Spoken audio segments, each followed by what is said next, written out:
दोस्तों नमस्कार, मैं रमनीक बेग आपके समक्ष हूँ।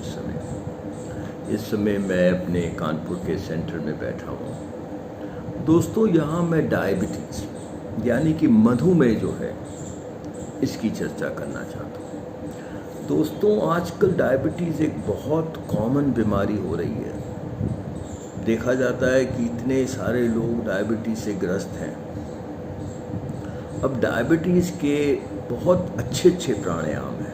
बहुत बार लोग मेरे साथ कोर्स कर रहे होते हैं बीमारी से संबंधित डायबिटीज़ पे कोर्स, तो मैं उनको 10 इम्पोर्टेंट प्राणायाम बताता हूँ उस कोर्स में। पर दोस्तों यहाँ हम एक इम्पोर्टेंट प्राणायाम की बात करेंगे जो डायबिटीज़ के लिए अच्छा माना जाता है, और प्राणायाम का जो नाम है वो है कपालभाति। कपालभाति जो प्राणायाम है इसको फोर्सफुल एक्सलेशन प्राणायाम भी कहते हैं। इसको मेरे को याद है, मैं बहुत साल पहले अमेरिका में एक वर्कशॉप ले रहा था, तो वहाँ एक लड़का था, वो कहता है mister Beg, in the US we call it as the skull shiner pranayam. तो मैंने कहा भैया नाम बड़ा अच्छा तुमने देखा है, क्योंकि ये वाकई ही इसको स्कल शाइनर कह सकते हैं। हिंदी में भी इसका यही अनुवाद निकलता है। कपाल का मतलब होता है खोपड़ी और भाती का मतलब होता है टू शाइन, तो हम भी ये कह सकते हैं भैया ये स्कल शाइनर प्राणायाम, नाम तुमने सही बताया।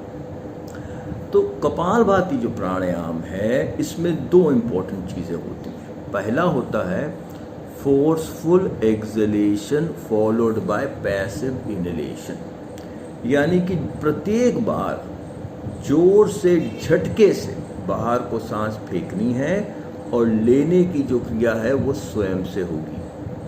और दूसरी बात, the force should be of that great intensity that even if a candle flame is lit 6 inches away from your nostrils, that should blow off। यानी कि अगर एक मोमबत्ती की लौ हमारे नासिका से 6 इंच की दूरी पे है, तो जब हम सांस जोर से फेंकें ये मोमबत्ती की लौ भी बुझ जाए, इतना जोर से सांस फेंकना है।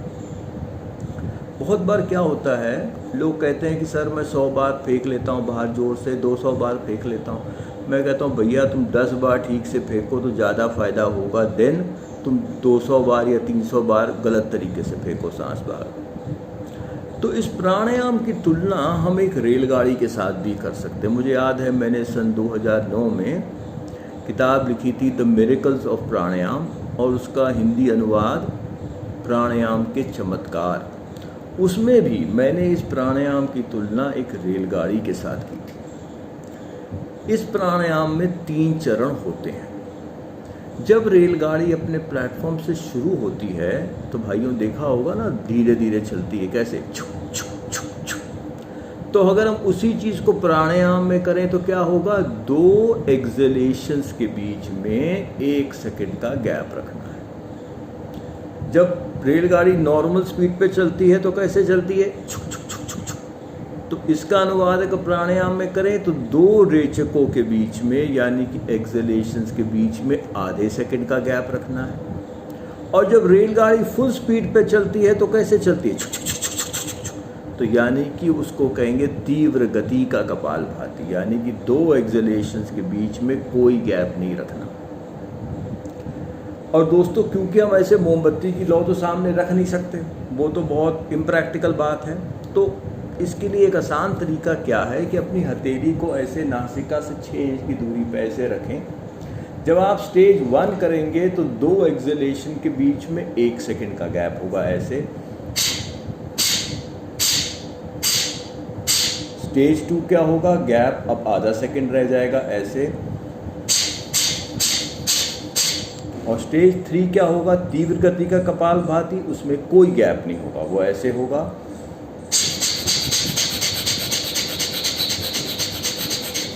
तो ये हैं 3 चरण इसके। दोस्तों ये डायबिटीज़ के लिए एक बहुत अच्छा प्राणायाम है। तो दोस्तों अगर आपको डायबिटीज़ है या माता पिता में से किसी को डायबिटीज़ है या किसी जानने वाले को डायबिटीज़ है तो उनको कहिए इस प्रकार इसको करें सवेरे शाम।